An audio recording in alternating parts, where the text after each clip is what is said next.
Good morning dear students. कल हमने किया था हमारा जो सेकंड लेसन चल रहा है माइक्रो ऑर्गेनिज्म के बारे में कि माइक्रो ऑर्गेनिज्म हमारे लिए बेनिफिशियल भी होते हैं और हार्मफुल भी। तो कल हमने उसके बेनिफिशियल यूज पढ़े थे कि वो हमारे लिए कैसे कैसे बेनिफिशियल हो सकते हैं। तो हमने 4 पढ़े थे मेनली। उसमें से हमने फर्स्ट कर लिया था कि हम मिल्क को कर्ड के अंदर कैसे कन्वर्ट करते हैं, या हम कर्ड की प्रिपरेशन भी माइक्रो ऑर्गेनिज्म की हेल्प से करते हैं ब्रेड केक्स बनाने में। ठीक है, बेकिंग इंडस्ट्री में माइक्रो ऑर्गेनिज्म का यूज करते हैं। और एक अल्कोहल की फॉर्मेशंस में आया था वाइन्स वगैरह बनाने में। उसके बाद हम पढ़ते हैं second use, medicinal use of micro organisms. Micro organism का मेडिसिनल यूज।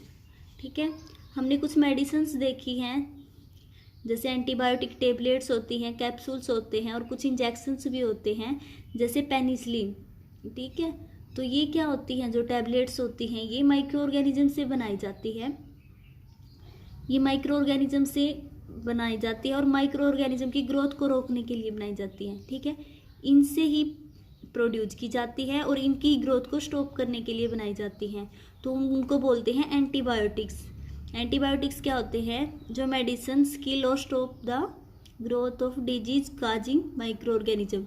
जो माइक्रो ऑर्गेनिज्म के द्वारा जो डिजीज खोज की जाती है उनको स्टॉप करने के लिए बनाई जाती है जो मेडिसिन्स, उनको बोलते हैं एंटीबायोटिक्स। ठीक है, फिर 3 ये नाम हैं एंटीबायोटिक्स के, स्ट्रेप्टोमाइसिन, टेट्रासाइक्लिन और अराइथ्रोमाइसिन। अब ये माइक्रो ऑर्गेनिज्म में क्या क्या आता है, बैक्टीरिया भी आते हैं हमारे, फंजाई भी आती है और प्रोटोजोआ वगैरह भी आते हैं।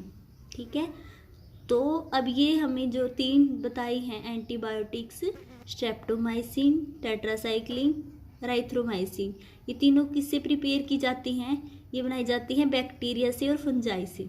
ठीक है, बैक्टीरिया और फंजाई से ही बनाई जाती है और इनकी ग्रोथ को स्टॉप करने के लिए इनका यूज किया जाता है। ठीक है, लेकिन एक और प्रॉपर्टी क्या है, जो एंटीबायोटिक्स होते हैं, एंटीबायोटिक्स को हम वायरस के ऊपर यूज़ नहीं कर सकते।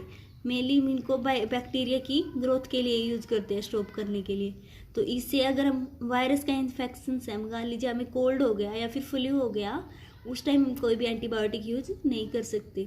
ठीक है, और एक और बात क्या है, जो एंटीबायोटिक्स होते हैं इनका यूज हमें डॉक्टर की सलाह पे ही करना चाहिए। अगर हमने इसकी ज़्यादा डोज यूज़ कर ली, मान लीजिए हमें कोई डिजीज़ नहीं है और हमने एंटीबायोटिक्स ले ली, तो अगर जब हमें दोबारा कभी कोई डिजीज़ होगी माइक्रो ऑर्गेनिज्म से, उसके ऊपर फिर ये एंटीबायोटिक्स काम नहीं करेगी। ठीक है, तो एंटीबायोटिक्स का जो प्रिकॉशंस होता है वो हमें डॉक्टर से लेना चाहिए और कितनी डोज लेनी है वो भी डॉक्टर से पूछ के लेनी चाहिए। अदरवाइज इसका जब हम इसकी रिक्वायरमेंट होगी उस टाइम ये वर्क नहीं करेगी। ठीक है, उसके बाद ये तो हमने पढ़ा था टैबलेट्स के बारे में भी। एंटीबायोटिक्स होते हैं माइक्रो ऑर्गेनिज्म से बनाए जाते हैं उनकी ग्रोथ को स्टॉप करने के लिए। अब उसके बाद हम पढ़ते हैं वैक्सीन या फिर वैक्सीनेशन। हमने सुना है कि वैक्सीनेशन करते हैं बच्चों को भी, जब बिना डिजीज, कोई डिजीज भी नहीं होती उस टाइम भी वैक्सीनेशन किया जाता है। जैसे जो हेपेटाइटिस का टीका है, बर्थ के 2-3 मंथ के बाद भी लगता है, 4 साल के बाद भी, तो वो उसमें क्या किया जाता है वैक्सीनेशन के अंदर कि हमें कोई डिजीज भी नहीं है फिर भी हमें इंजेक्शन लगाया जा रहा है। तो हम देखते हैं कि वैक्सीनेशन के अंदर जो हमारे माइक्रो ऑर्गेनिजम्स हो, जिस माइक्रो ऑर्गेनिज्म की वजह से हमें डिजीज होगी फ्यूचर में, तो उनको हम क्या करते हैं वैक्सीनेशन के थ्रू, डेड या फिर जो वीक माइक्रोब्स हैं उनको हम बॉडी के अंदर ट्रांसफ़र कर देते हैं। अब बॉडी के अंदर डाल दिया, अब उनके रिस्पॉन्स में हमारी जो बॉडी है वो क्या बनाएगी, एंटीबॉडी। ठीक है, जो इनकी ग्रोथ को स्टॉप करने के लिए। अब हमारी बॉडी में एंटीबॉडी बन गई। अब हमारी फ्यूचर में हमें कोई भी डिजीज होगी तो हमारी बॉडी के अंदर क्या है, एंटीबॉडीज, जो माइक्रो ऑर्गेनिज्म को स्टॉप कर देगी और हमें डिजीज नहीं काज होगी उनकी वजह से। तो वैक्सीनेशन में हम क्या करते हैं, डेड या फिर वीक जो हमें डिजीज ना कर सकते हैं वो माइक्रोब्स इंट्रोड्यूस करते हैं हेल्थी बॉडी के अंदर। ठीक है, तो उनके रिस्पॉन्स में हमारी बॉडी एंटीबॉडी बनाती है जो हमें फ्यूचर में प्रोटेक्ट करते हैं माइक्रोब से। ठीक है, अब जैसे पोलियो ड्रॉप्स है उसको हम वैक्सीनेशन बोल सकते हैं, क्योंकि पोलियो ड्रॉप में भी क्या यही किया जाता है, हेल्थी पर्सन के अंदर इंट्रोड्यूस किया जाता है जो ड्रॉप्स होती हैं। अब कुछ डिजीज होती हैं जैसे cholera, tuberculosis, small pox, hepatitis. Cholera होता है हैजा, ट्यूबरकुलोसिस होती है टीवी, ठीक है। तो इन डिजीज से बचने के लिए हम क्या करते हैं, टीवी का टिक्का लगता है, हेपेटाइटिस बी, हेपेटाइटिस ए, ठीक है। इनका जो इंजेक्शन है वो पहले ही लगाया जाता है बिना डिजीज क्रिएट किए, ताकि बाद में ऐसी जो प्रॉब्लम्स हो तो हमारी बॉडी ने जो एंटीबॉडी बना रखी है वो रिस्पॉन्स कर सके, ठीक है। उसके बाद है हमारा ये था मेडिसिनल यूज माइक्रो ऑर्गेनिज्म का। उसके बाद है इसे next increasing soil fertility. Soil की फर्टिलिटी इंक्रीज करने के लिए भी हम माइक्रो ऑर्गेनिज्म का यूज कर सकते हैं। माइक्रो ऑर्गेनिज्म क्या करते हैं, सॉइल के अंदर प्रेजेंट होंगे तो सॉइल में ये नाइट्रोजन, एयर के अंदर जो नाइट्रोजन होती है उसको फिक्स करते हैं हमारे प्लांट के लिए, जो हमारे प्लांट के लिए बेनिफिशियल्स होती है, न्यूट्रिएंट्स का काम करती है। तो हम कह सकते हैं कि जो माइक्रो ऑर्गेनिज्म होते हैं ये न्यूट्रिएंट्स प्रोवाइड करते हैं हमारे माइक्रो ऑर्गेनिक सॉइल को, ठीक है। फिर सॉइल से हमारे क्रॉप को इफेक्ट पड़ता है। तो एक माइक्रो ऑर्गेनिज्म का एग्जाम्पल है साइनोबैक्टीरिया, ब्लू ग्रीन एल्गी। ये एक माइक्रो ऑर्गेनिज्म है जो क्या करता है, नाइट्रोजन को फिक्स करता है एयर से सॉइल के अंदर। तो इसको बोल सकते हैं बायोलॉजिकल नाइट्रोजन ऑफ फिक्सर। तो ये बायोलॉजिकल नाइट्रोजन फिक्सर हैं साइनोबैक्टीरिया, जो हमारी सॉइल की फर्टिलिटी इंक्रीज करेगा, उसकी वजह से हमारी जो क्रॉप है उसकी यील्ड इंक्रीज हो जाएगी। उसके बाद है हमारा last cleaning the environment. Environment को क्लीन करने में भी micro organism main important role निभाते हैं।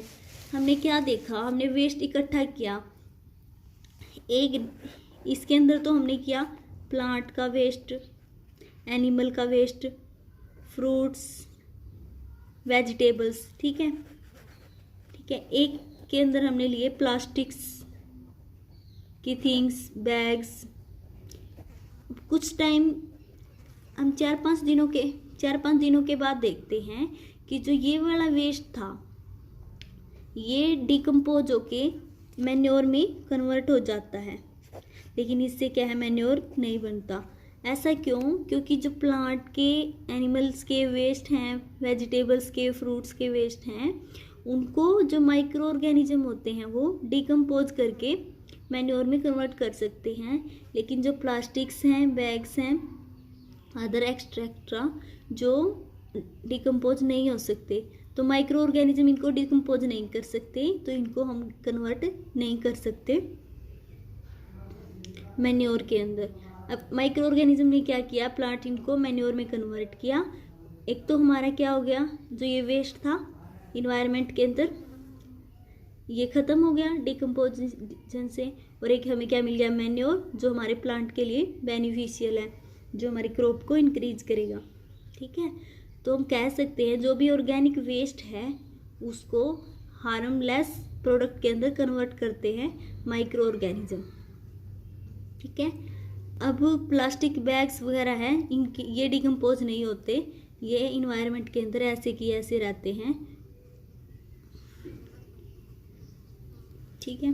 तो ये क्या थे हमारे माइक्रो ऑर्गेनिजम्स के यूज, कि हमारे लिए फ्रेंडली कैसे काम करते हैं। तो हम वैसे देखें तो बहुत ही बेनिफिशियल है हमारे लिए माइक्रो ऑर्गेनिज्म, मेडिसिन में भी, वैक्सीन में भी, सॉइल की फर्टिलिटी में, और घरों में जो भी थिंग्स बनाते हैं उनके लिए।